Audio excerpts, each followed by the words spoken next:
HanselMinutes.com. It's Hansel Minutes, a weekly discussion with web developer and technologist Scott Hanselman. This is Lawrence Ryan, announcing show number 202, recorded live Tuesday, February 9th, 2010. Support for Hansel Minutes is provided by Telerik RAD Controls, the most comprehensive suite of components for Windows Forms and ASP.NET web applications. Online at www.telerik.com. In this episode, Scott talks with Redify Senior Consultant Tatham Oddie. Hi, this is Scott Hanselman, and this is another episode of Hansel Minutes. We've just hit our 200th episode, and now to hit off the next 200, I'm sitting here today with Tatham Oddie from Australia. He's actually a senior consultant at Redify, and he's currently sleeping on my couch. How are you, sir? Good, and it's a wonderful couch. It is quite lovely, thank you. So, you've been working on some stuff with your partner Damian Edwards, right? And he just came to work for Microsoft, actually. Yeah, we've split up the web duo. He's come to Microsoft, and I'm having to hold the fort back down in Australia. Okay, but partners in crime that you guys are, you put together an interesting project, and it's called WebFormsMVP, at least as of the time of this recording. Although maybe it might be called something else some other day. But when I hear the name MVP, I immediately think about the Microsoft most valuable professional, but this is about the pattern. What is the difference between MVP and MVC? MVC, if we think about it in a web sense, so sticking with ASP.NET as the sort of discussion area, is really about the controller getting the action or the request up front. So it goes to the controller, it can make a decision, and then it ultimately delegates to the view. MVP kind of flips that a little bit. So it's model, view, presenter. The view has a little bit of intelligence to it, so it actually will have things like buttons and events and whatever else, and you'll hit that first, and the presenter knows how to react to that, build the relevant information, and get that back down to the view. Okay, so in MVC, there's a route that's kind of ignored. It's almost like MVCR, at least in the context of ASP.NET, where that route takes the incoming URL, and a miracle happens, and the controller gets involved.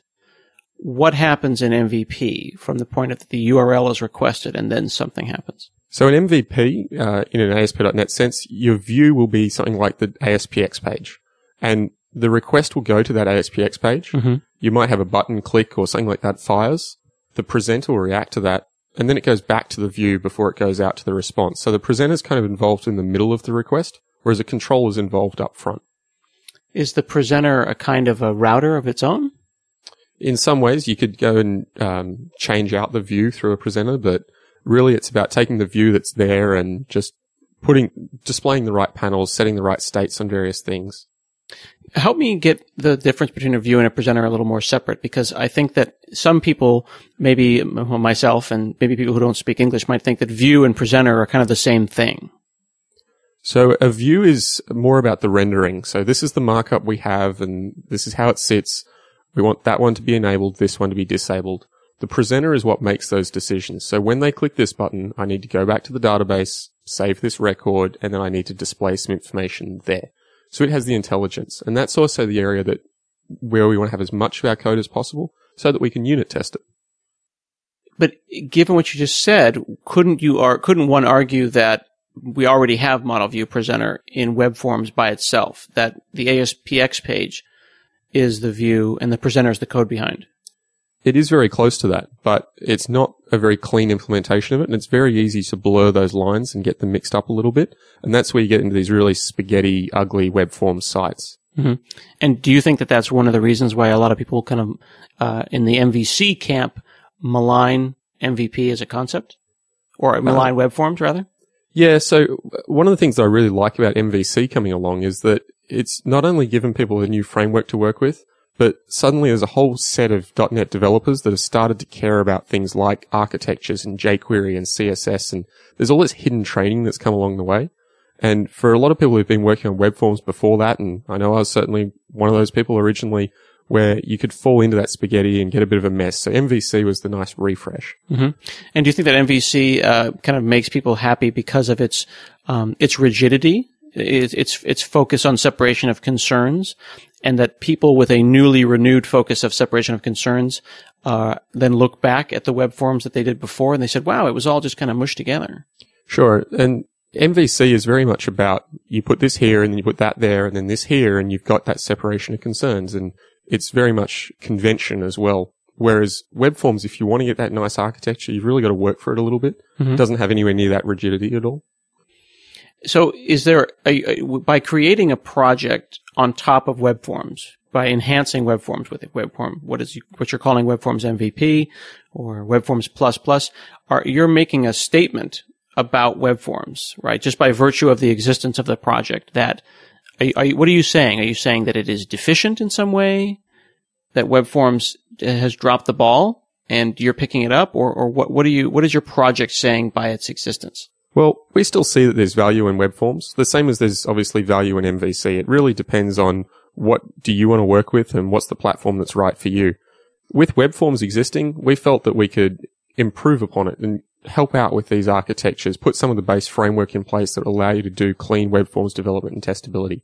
So we're not trying to make a statement of whether you should use MVC or WebForms, but if you are using WebForms, it'd be better if you used WebForms MVP. We think it'll give you a better project and it'll make you a better WebForms developer. Mm-hmm. But you are making a statement that you think there's value in WebForms. Definitely. I mean, and I'm not trying being the interviewer, I'm not trying to pick a side really, other than the side of what I always pick, which is, use the framework that makes you happy. But I think there's a lot of people arguing about MVC versus WebForms who, some people have just insisted you should simply abandon WebForms. It's a useless thing. And you're a guy I respect in the community, so I feel like there's kind of a vote of confidence by the fact that you're investing in WebForms. So there's obviously all the business decisions around, do you have an existing project? Mm-hmm. You don't need to go and rewrite that in MVC overnight. But even a lot of the new projects, there certainly is that bit of a dissing of WebForms saying we're not going to use that. And I find that each of them do definitely have their place. I've used both of them on recent projects, greenfields engagements, starting from scratch, of saying, in this case here, WebForms is going to work better because of the team or because of what we had to produce or some of the controls that are available or existing code we had. Not necessarily legacy code, but just stuff we wanted to integrate with. Or there's MVC, where that was particularly suited to some sort of framework or architecture we were working with in that sense. Have you made a lot of hybrid applications? I've always been a big proponent of, you might have like the back-end administrative section in WebForms and some certain things on the front end, or you might mix and match on a URL by URL basis, whether you want WebForms or MVC. Yeah, definitely. The administration site's a good example of that. Actually done that a little bit, sort of in reverse of where we had a MVC-based site. And then for a really quick administration system, we just dropped a dynamic data app in, which is WebForms-based, and off we went. And that gave us a really simple access panel. Okay, so let's dig in a little detail here. So I think we all who are listening understand generally how WebForms works. And, a quick distinction to explain kind of the difference between MVC and WebForms. WebForms is a control abstraction on top of HTML and HTTP. And with that control abstraction, you of course get the ability to have controls. With those controls come their behavior, their rendering, the logic incorporated within those controls. And you also get an eventing model, which is a stateful eventing model over a stateless API, which is HTTP. What does WebForms MVP as a project bring on top of that? We put in a lot of the base classes and things like that you'd want to use to apply a nice implementation of an MVP-based architecture to WebForms. So it's not hard to do, but it's a little bit fiddly to go and get all the right stuff in all the right places to give you that clean architecture. Mm-hmm. So that's what we've gone and prepared. So what is it exactly? Is it a series of libraries? Is it a new project type? Walk me through a hello world scenario in an WebForms MVP world. So the first thing we have is there is a DLL we ship, which is just a single DLL. So you'd add that as a reference to your project. You'd start off with, say, a web application project like you would normally do with WebForms. Then what you do is build out the various parts of your website as user controls.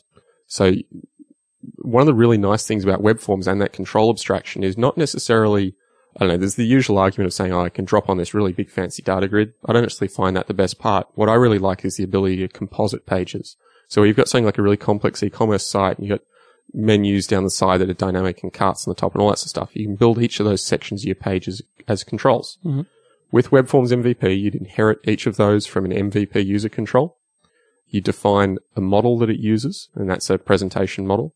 And you'd put an attribute on the code behind for that user control, which says what type of presenter to use. And at that point there, you've got the architecture working. So you go off and create a class for the presenter. There's a base class you inherit from, and it'll wire all the rest of it up for you. Okay. So, let's say I want to have if I can help me out here, we'll do an on-the-fly example. Let's say I've got my application. I want to add a ticker to it. And a ticker is something whose kind of logic and everything would be kind of orthogonal. I would make a user control, describe what I want that ticker to look like, and I could use CSS or divs, or I could use tables or whatever. That has a code behind with it.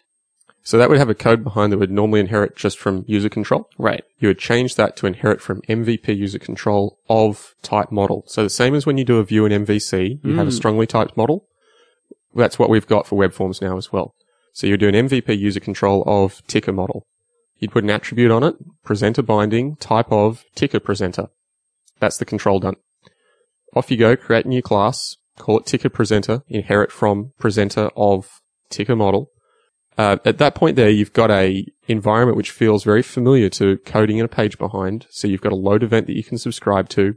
You can push information into the model. And you've also got support for things like inversion of control there. So you can go and pull in all your repositories and stuff like that if you want. Okay. So to make sure I understand this, I've got my ASCX page. I've got my ASCX.VB or .CS that is now derived from a new base class. And that's your view. And that's my view. And do I have a lot of code in that code behind? No. A lot of the sites we've been using this on, we literally don't have any code in that code behind at all. So the way we then get information out actually rendered onto the page is we use binding syntax in the markup. So very similar to the WebForms view engine in MVC, you can go out and in your markup use angle bracket %= model dot, or we also support angle bracket %# model dot. What that allows you to do is, say you've got a repeater or something like that to list out each of our ticker items. You can go in the markup, ASP repeater, data source equals angle bracket %# model dot ticker items. Something like that, right? Okay. And it'll automatically trigger the binding at the right point in the life cycle so that your repeater goes and renders all that content out. And that's the kind of sloppy code I'd shove in a load event. Yeah, so normally you'd get the load, you'd load it somehow, then you go repeater1 dot data source equals something, repeater dot data bind. So we get rid of all that. So your markup looks very much like almost like a templating language. So it's still WebForms, you can still use controls, but it's a bit more template style. All of your logic's back in the presenters. Okay, so I've got nothing in my code behind. I've associated my view and my presenter using the template style, something of type. Explain to me again what that looks like. The view derives from MVP view user control. Correct. Of type ticker of type model in this case. And where is the presenter class? The presenter class is an attribute that you put onto the user control. So you put a presenter binding attribute and tell it the type of presenter you want it to create. And when it hits that user control, it'll go and find that attribute and go and create it. So the view and the presenter are associated only by this attribute. Correct. Now that's interesting. So that must have been an interesting design discussion. You could have done it as an attribute. You could have, if you had multiple inheritance, you could have done it like that. You probably could have passed it in type of T, comma of, and then have another type, T1 and T2. You probably also could have put together some kind of a mapping in the global ASAX, because ultimately what you're trying to do is tunnel two types into this system. Why did you choose to derive one and include the presenter while the other one included the model?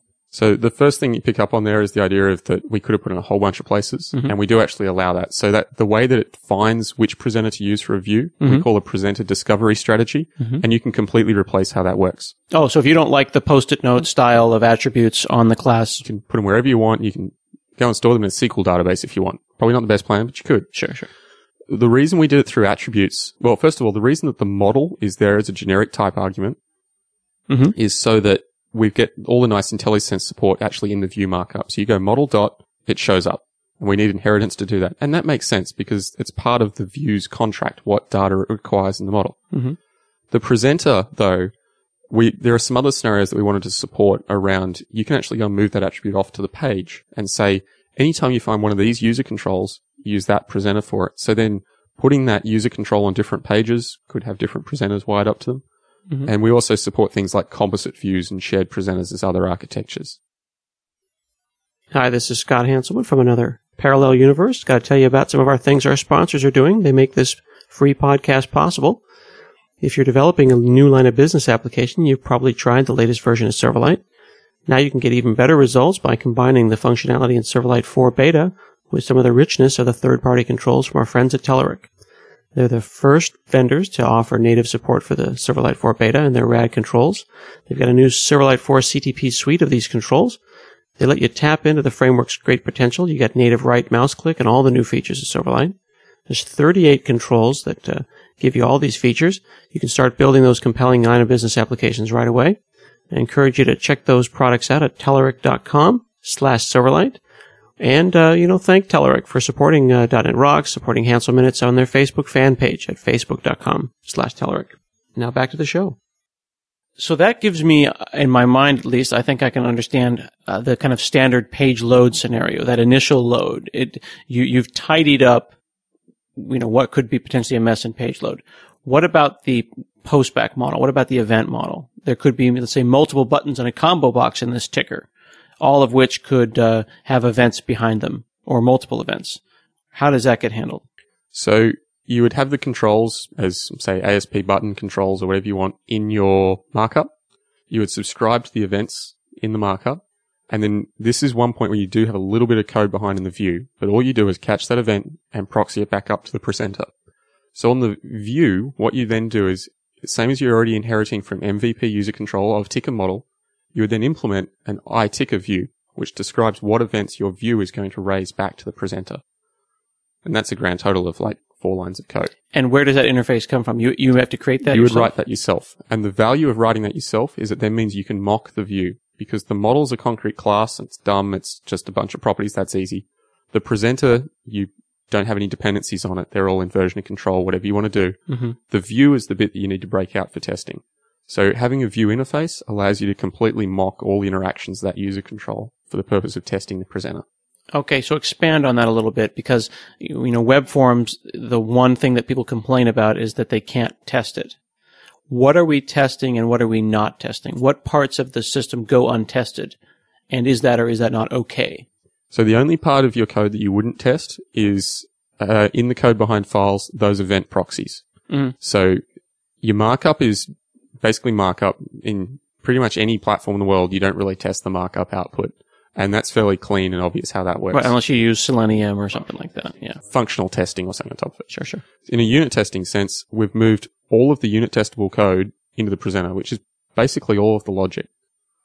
So that everything in the code behind, or what I've previously thought about as the code behind, is just one line events and one line wiring up of, or proxying rather, of those events kind of up the chain. Sure. And coding in the presenter isn't really that much different from an initial experience point of view. So it's very different in the architecture it achieves, but you can still go request.queryString, response.headers, all those are accessible, and that uses the system.web.abstractions namespace, the same as MVC does, so that's all unit testable and mockable as well. So are you saying that if I was going to go poking around from the code behind in QueryString or form, that I'm really using an abstract type? From your presenter, yes. Because that's where my base class now, from the presenter. From the presenter. Not from MVP user control. Well, you don't have any code in there other than just your event proxy, so you wouldn't be doing that. Okay, so what about more complex scenarios? I know that in the web, a lot of the WebForms applications that I've written, I'll find myself catching certain things in events and then having to go and check if not is postback, and the next thing you know, what was a nice simple page load and a couple of events has turned into quite a little state machine. So the first thing you really need to get is the load event isn't the place where everybody should be working. Mm-hmm. Just moving a lot of your code back to the init event gets around 95% of those is not postback problems. Why is that? View state starts tracking after a init. So if you say you want to have a drop-down list and you want to populate it with a list of countries, if you do that in the load event, you go and add them all in, the person chooses something. When the page loads up again, you're going to clear out that list and add all the countries in again. You've lost their selection. So that's why you wrap it in the is not postback. The other problem with that approach is that you've actually stored the information twice. It's once in your HTML and once in your view state. If we move that code back to a init, the init event fires first, you populate the contents of the drop-down list, and then view state starts tracking. So anything past this point is what will go into view state. The user's selection in the postback will then get pushed into the control. So you selected United States of America, and then the event will fire if they click the button or whatever. So at that point there, yes, on every time a page is executing on your server, you're populating that combo box, but that's pretty cheap, or you can fix that with caching or whatever. But you're not storing it redundantly in view state, and you avoid all those is not postback checks. So there's a really good blog post about that, which Dave Reed actually put up, Infinites Loop. Google just view state Infinites Loop on Bing, and you'll find all the information about how that works. It was about a 3 or 4 page article. So do you find the use for page load ever, really? I mean, is that just, what good is it then? It's ironic that it's the place that you end up when you hit F7, but what do you do with it? Not a lot. Go back to init or catch click events. So it's interesting. I'm hearing kind of like the defaults that historically web forms have given us don't enable best practices. Not at all. And the templates really do need to get a bit of a refresh. One of the things we'd like to do with WebFormsMVP as another step is to actually drop a series of our own project templates that go and clean up a bunch of that stuff. As a first step, there's another project on Codeplex, which are XHTML templates. They do a little bit more than just XHTML compliance. So what it is when you go file new web application project, you'll get one where the web config's set up properly and you've got the right master pages, the right doc types and things on it. But it also goes and cleans up a few of those ugly points in the templates. So it basically sets you up for success around XHTML. Right. And we'd like to take those and extend them a little bit further again, so that things like when you create a new page, you don't have a page load handler there by default because you shouldn't be using it. Okay. And I remember, another thing about web forms is do you choose to respond to an event via an actual event, or do you choose to do it via an override? Do you have any opinions about that? In using the library or with WebFormsMVP, you'd be subscribing from the presenter. So in that sense, you would be subscribing to an event. Okay. Sometimes though, I do find myself, I'm having to write code in master pages or something like that. And in those cases there, I'll always go and subscribe to the event rather than the override. It's just a lot more explicit and less black art. So, speaking of black arts, how trusted is this? I mean, what have you actually done with this? Is this just a spike that you kind of been screwing around with? Or is this something that you've actually put into production somewhere? This is grown out of several of the projects that I've worked on as a consultant with Damian Edwards, who was largely the one that started the framework, and then on recent projects we started working together on it. And one of the main ones is actually the largest retail e-commerce site in Australia, and it's pushing several million page views a day through this framework at the moment across quite a large server farm. So out of that, we've gone and fixed all the memory leaks and gone and done all the performance fixes and all that sort of fun. And the next one it's actually been picked up on is an Australian government project, so they're pretty confident to adopt it themselves. It's all open source. It's up on Codeplex. It's licensed under MSPL, and it's pretty stable so far. How complicated is it? It's really not that complicated. There's about 25 classes all up. They're all pretty small. A lot of it's just interfaces, the right amount of wiring. There are some crazy parts if you dig through the code, but those are for more advanced things like composite views and shared presenters, which aren't your normal use case. Okay, well let's get into those though, because are those things that I can do easily in web forms and you just need to support them, or are these advanced scenarios that really are only possible with WebFormsMVP? So there's two real scenarios that are specific to WebFormsMVP that just aren't supported in web forms. The first one is messaging. So one of the big advantages that I find about web forms is your ability to composite the pages I was talking about. Let's say you've got an e-commerce site you're building. So this is obviously a real world example I've run into. You've got a product page. Now, in the sidebar, you've got your menu that sits off somewhere else in your master page. You've got all your product details showing in the main section of the site, and somebody's decided, all right, well, we want to show a little widget in the sidebar that's related products or a bunch of links. How do you get the information between those two places? This is where your master page starts to get a bit messy, and you go and try and find property setters around the owning page and stuff. And that's where web forms gets really ugly. Well, yeah, I mean, people shove things into session, they shove things into items.context and hope that it'll stick around. They worry about what order things actually run in. It's chaos. And this is where particularly the page lifecycle just turns into a nightmare. So the way we've solved that is you would build two user controls for that. You'd obviously have your main product details, and then you would have your related products widget. They would both be MVP user controls, and they'd each have their own presenter. Now, say the product details presenter, it's going to load the product from the database, push the information into the model. It can also publish that as a message, so it goes onto a message bus. Separately, we have our related products presenter. Mm-hmm. It's going to subscribe to a message of type product, so it's all strongly typed. And when that message turns up on the message bus, it'll get a copy of it. So we can say, oh, somewhere else on this page, this product's getting rendered, and this is all the information I need about that product to render this little widget. And all of the life cycle of that's managed for you. So if you subscribe first, publish later, publish first, subscribe later, any of those scenarios, it doesn't matter. You'll always get the message. Now, how does that work? Because I know I've had all sorts of trouble juggling the order in which things happen and where they live, and am I in pre-render or render? Even if you like pick up a control and move it elsewhere on the page, it could change the order in which things happen. We maintain a list of the subscriptions and also a list of all the messages that have been published. So if you subscribe to a message of type A and then you publish one of B and then somebody else comes along and subscribes to B, we'll go, oh, hold on, we know that there's a pending message there for B. Here's a copy of it. The other thing we do is we have a callback of never received. So if you go and subscribe to a message of type product for, say, your related widget, and that message never comes, we'll actually also give you another callback so you can go and throw an exception or display some different UI or whatever you want to do in that case. Mm-hmm. And any time before pre-render, we manage all of that lifecycle. At pre-render, we close the message bus. We send out all those callbacks of, oh, you subscribed to that, you didn't get it, just letting you know, so you then got enough time to react before render. When I'm writing things like this, am I thinking about the page lifecycle anymore? I'm kind of hearing that I think about it a lot less, if at all. No, there's basically one entry point to your presenter, which is just the init. And then from there, each of the presenters are all fairly independent. They don't need to know what other presenters are on the page, other than perhaps an implicit contract that whenever I have this related products widget, I need to have this other product control on the page too to get the right information there. But that's a pretty easy contract to manage. Other than that, they all just act in their own time, push stuff out to the message bus, and it appears when it needs to. Can you get into scenarios where there's complex dependencies where, like what happens if two controls are both loading a list of products and we don't want to go to the database twice? Well, ASP.NET in rendering a page, unless you're explicitly going out and doing asynchronous tasks, then it's all running in a synchronous order anyway. So one of them will load it first, and you really need to manage that through caching. Okay, so that's really up to you and your model. Sure. To not hit it twice. Right. That does lead into, though, if you do want to get into, if you've got expensive loads and you don't want to do them twice and things like that, there's obviously caching, but there's also async tasks. So say you're calling out to a web service and you don't want to block the rendering thread for that whole time while you wait for it to respond.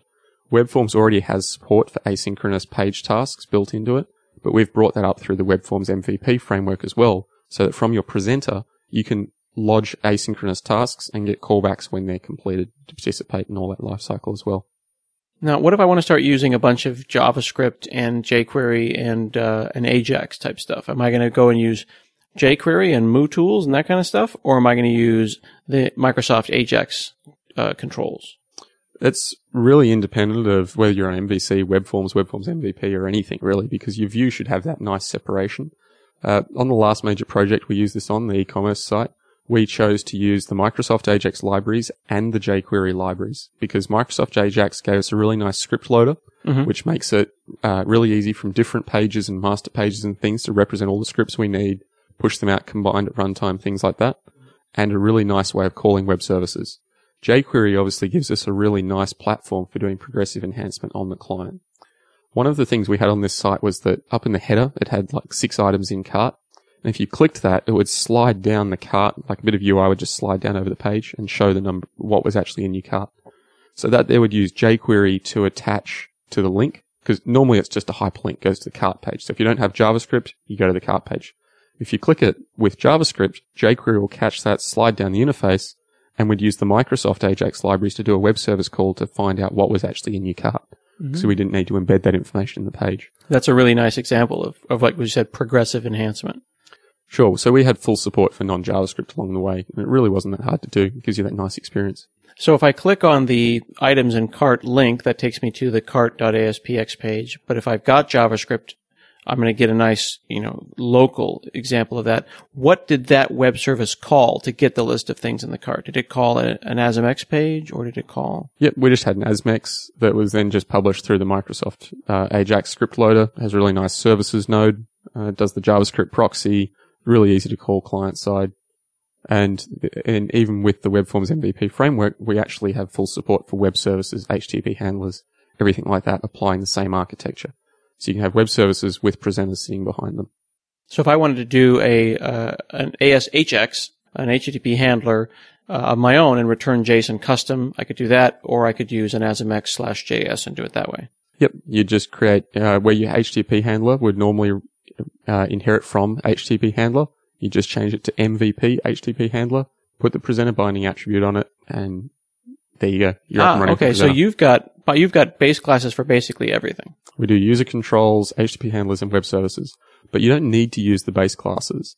A lot of times base classes as a concept scare people off, and particularly there are valid reasons for that in so many different cases. Mm-hmm. Let's say you're building a .NET Nuke module and you need to use their base class, but you want to use our MVP architecture. Obviously you can't use the two base classes. So we also have very easy support. It's one line of code in your control in the init event that just says, hey, go and register me. And it'll wire it all up for you as well. So the base classes are just a nice little syntax way of doing that and saving you a few extra lines of code. So at the risk of invoking the term alt.net, is this an alt.net friendly web forms? It does hit on a lot of those points. We've tried to make it not very prescriptive in forcing you to do things, giving you a lot of options. It's very pluggable, it's testable, it's extendable. Mm-hmm. So you've put together large live websites that are doing millions of hits a month, and you've got tests and continuous integration and inversion of control and all that good stuff. So it's got the inversion control support. We have already built support for Unity, which is running on one of the government projects. Mm-hmm. We have support for Castle, which is running on the retail side. It's got all unit tests through it. We track code coverage, all of that. And it's a pretty active project? Yep. So far, we haven't actually cut a version 1 yet officially. It is stable. The only reason we haven't dropped a V1 release is that we keep adding features and we haven't finished all the Docker yet. So we are pretty close to cutting that. But we're released 7 CTPs so far, and they're dropping about every 2 to 3 weeks. And do you have a sense of how interested the community is? What kind of downloads you get? There's been about 4,000 downloads so far, I think. Yeah. And fairly consistently throughout each of the releases, people are picking that up. And about 50% are downloading the compiled release and 50% downloading the source release, which is pretty cool.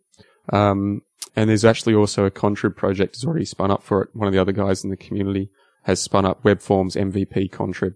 So there he's building out things like common presenters you might want to use for stuff like login, other IOC integration points and so on. So there's obviously other people in the community passionate about it. And you see this, continuing on in 4.0, and I think assume things like page routes and things like that to make URLs friendly, support in .NET 4? Yep, so we've already started to cut builds that actually have all the support for things like page routes as well, and trying to get all those 4.0 features in there nice and early. Wow. Yeah, I wish we knew someone at Microsoft to check this out. Yeah, maybe we do. Do you think Damian's going to try to get the right people looking at this? I think if you are on the Microsoft Redmond campus, you would struggle to avoid Damian in any form of web conversation. Really? Just talking about this at every moment? Well, not just about this. He's very passionate about the open web, and it's good to see him over at Microsoft. Well, this is very, very cool. I appreciate you sitting down and chatting with me. I'll put links up on the show site to make sure that people can see this. I want to know where they can get the source, where they can get the downloads. Is it just WebFormsMVP.com? That's correct.